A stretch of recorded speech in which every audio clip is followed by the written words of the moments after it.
Hi guys, what's up? What's up? How are you guys doing today? So far here, it's chilly, not too cold, not warm, but it's a good day. I am on my little break, but just wanted to speak to you guys. Just something that came to my mind right now. Um, as a mom, I'm speaking to people out there who I would consider my little sisters, my fellow women, and just send out just a short message. Today I was thinking, you know, you have kids, you give birth, you keep them for 9 months, you give birth to them, you nurture them, and you give everything to the point where after a while you have to share them with somebody else.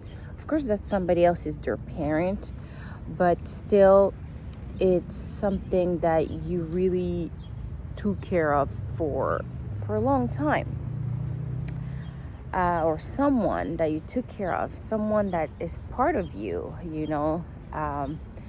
and having to have your kids go away,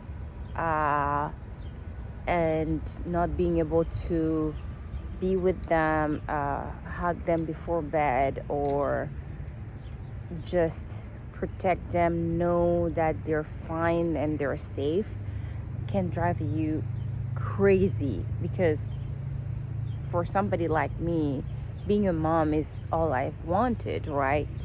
So a quick piece of advice that I'm gonna give is, make sure, ladies out there, or even boys or men, make sure you know who you marry. Make sure you understand the person. Make sure your wounds are healed before you get into a relationship with somebody.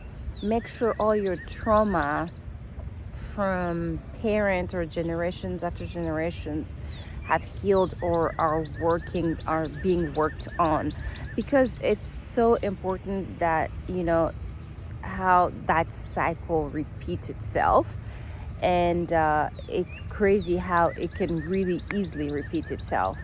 um, for my children, for people around me, I've seen a lot of the things that you know we saw in the past being repeated with our kids, and that's really important to pay attention to. Work on yourself before you get with somebody. Make sure you really know that person. Make sure you understand them, you know their behavior, you've seen the red and the green flags, and then made the decision clearly knowing those flags. Because I would say for myself, I saw some flags right before or right after I've signed up, my life. And it was late. I had this baby that I was carrying, and I'm like, how do I get out of this? I have to protect my child. I have to protect my, you know, how do you say, my face, my, how do you say in English? I mean, your family, everything, your reputation, exactly. So you're like, okay, I can just sign up, wear a dress, and then suddenly go and say, no, I'm out. You know, uh, for me, I would say again, I said I'm out a week before my wedding, but then I'm like, you know, people can change, and I can change my views, or the other person can change the way they behave with me. And you let that go, it becomes a year, it becomes 2 years, it becomes five, and then almost 10.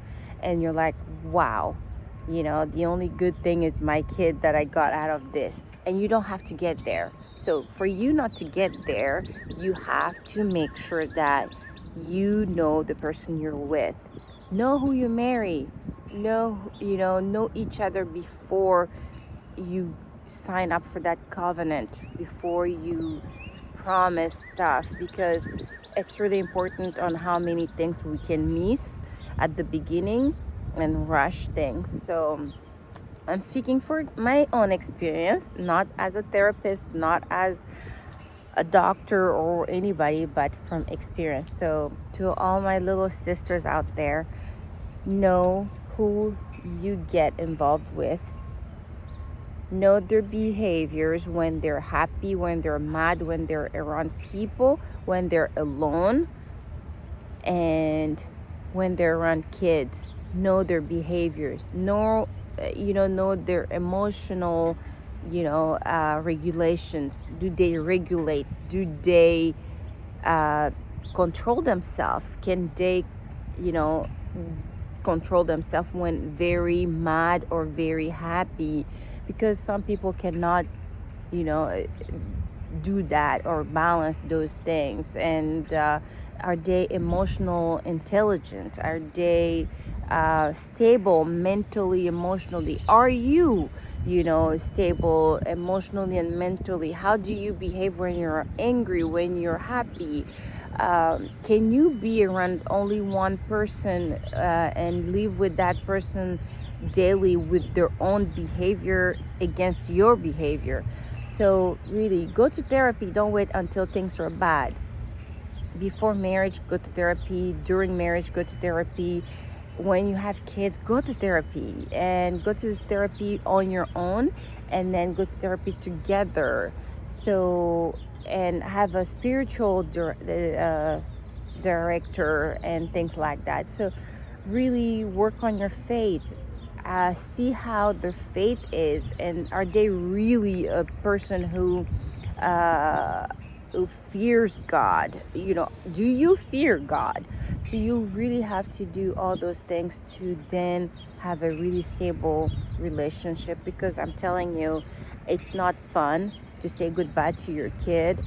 And sometimes your kid would like to be with the other parent, but at the same time, when they're leaving, they're like, but I don't want to leave with you. And they're pulled apart, and sometimes they want to peek and they want to say only things that pleases the other, or pleases you, please you. So it's like you don't want to be in that situation. And today I think of all my sisters out there who haven't been married, or boy or men, my brothers out there. And I think and pray for all the children with divorced parents. I pray for people who are divorced, and so that God can continue to give us peace, can continue to guide us, and may the Holy Spirit guide you guys who are not in those situations yet, so that you don't end up in that situation. I wish you all the best to anyone who watches me and is about to get married or is getting married. I wish you peace. I wish you luck, and I hope that you will consider these pieces of advice and really focus on that and work on that, and take what you can. If you're already doing them, then great. I'm happy for you. But again, yeah, watch out.